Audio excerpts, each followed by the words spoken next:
Hey everyone, Don Pierson here and Don Counts, and we're here at the association's counseling center, ministry center, and I'm continuing this dialogue on the message of grace. We're in Matthew chapter 7. It's the Sermon on the Mount. This is the last chapter of the 3 chapters on the Sermon on the Mount in Matthew. Jesus is approaching the end. And I want to read verses 1 through 6. And so it says, "Judge not, that you be not judged. For with what judgment you judge, you will be judged. And with the measure you use it will be measured back to you." Have you ever thought about that? I've thought about that. There's that verse and the verse in Luke 12 have bothered me more times than I can remember. Luke 12 is where to whom much is given, much more is required. And there he goes on to talk about stripes. Or that verse, I don't have a problem with the realization that those who have much, God requires much. I just don't like the stripes. But here he talks about that which I measure. In other words, how I judge someone may end up being the same measure that I'm judged. And he's going to further bring that out. So why do you look at the speck in your brother's eye, but do not consider the plank in your own eye? Or how can you say to your brother, "Let me remove the speck from your eye," and look, a plank is in your own eye? Hypocrite. Jesus uses that word hypocrite a lot, and it generally refers to the legalist or the Pharisee. "First remove the plank from your own eye, and then you will see clearly to remove the speck from your brother's eye. Do not give what is holy to the dogs." And it kind of gets confusing. "Nor cast your pearls before swine, lest they trample them under their feet and turn and tear you into pieces."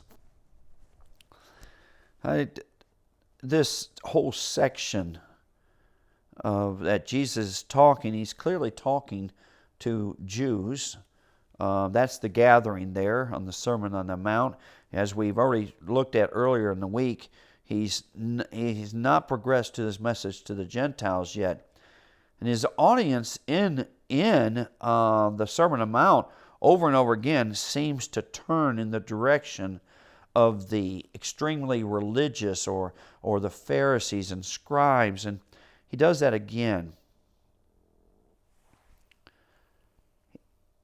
They're so focused on this speck, this little bitty thing in everybody else's eye, that they are totally blind by the tree, the beam, the log, this gigantic thing that is in their own eye that everybody else can see.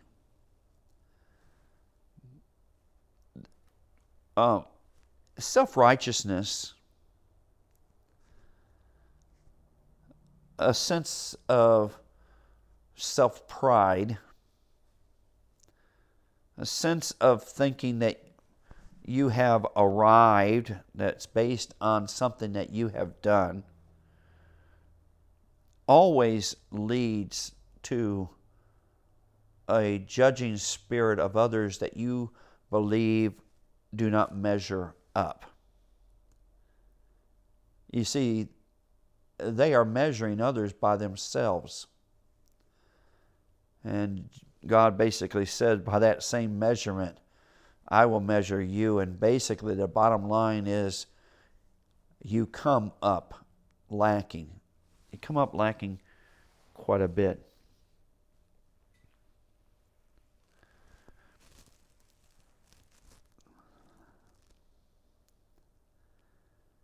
Can you remember a time where, and I hope that you can't, unfortunately I can,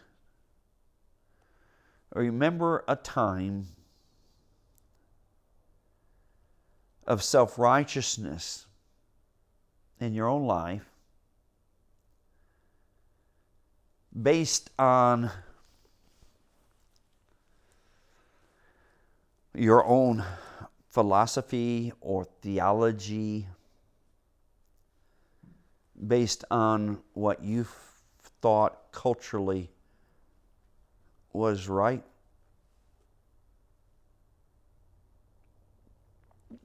Paul had an incredible beam in his eye on the road to Damascus.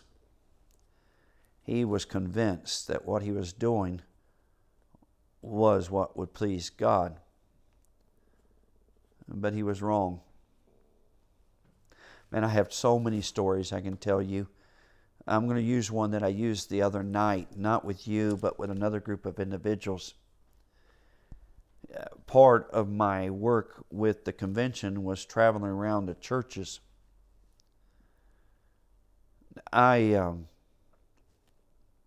This actually didn't really happen to me, but it came close. Up in the very far northeastern part of Tennessee, there is a group of individuals that handle snakes in their worship. They keep them in their cages or boxes, and they bring them out at certain times. They don't do them in every service. They will do them on a normal time, but sometimes they're used to judge others to find out whether they're genuine. The one who it cannot separate their Christianity from their traditions. There's the true legalist that is based on a law or a teaching or what they consider a commandment from the Word of God. It may be from the Old Testament. And then there is the cultural legalists, which is something out of their culture that they have come to the conclusion must be right. The handling of snakes in that sense and using it as a criteria to determine whether someone's true or not would qualify for all three. It comes from Mark chapter 16, and they would quote it to you as though it was a commandment and not just a truth. They would use it as a commandment, and they would base it on a law from the New Testament that they have made into a law. But it's also tradition. In that area, that particular group of people, that is part of their tradition. It is just common as anything. And so to go to another church and not do it that way, they would judge that church because they didn't have that tradition. Needless to say, I'm very happy I don't have that tradition. And I'm also glad that I don't interpret Mark chapter 16 as a commandment to do such. But then there's the third. And where it transcends the law and the tradition, where it becomes a cultural thing, a practice that is talked about in the community as though it was a cultural legalism, and not to do it would be breaking it. Either one of those types of legalisms is able to to become a beam and thereby judge others. I can't really help someone until I really look into the law and the Word of God, the gospel, not the law, and allow God to open my eyes like He did Paul on the road to Damascus. And then guess who? Well, you remember a few days ago? Who does He spend His time in helping them to see? Well, the Gentiles, but He spends a lot of times confronting the Judaizers.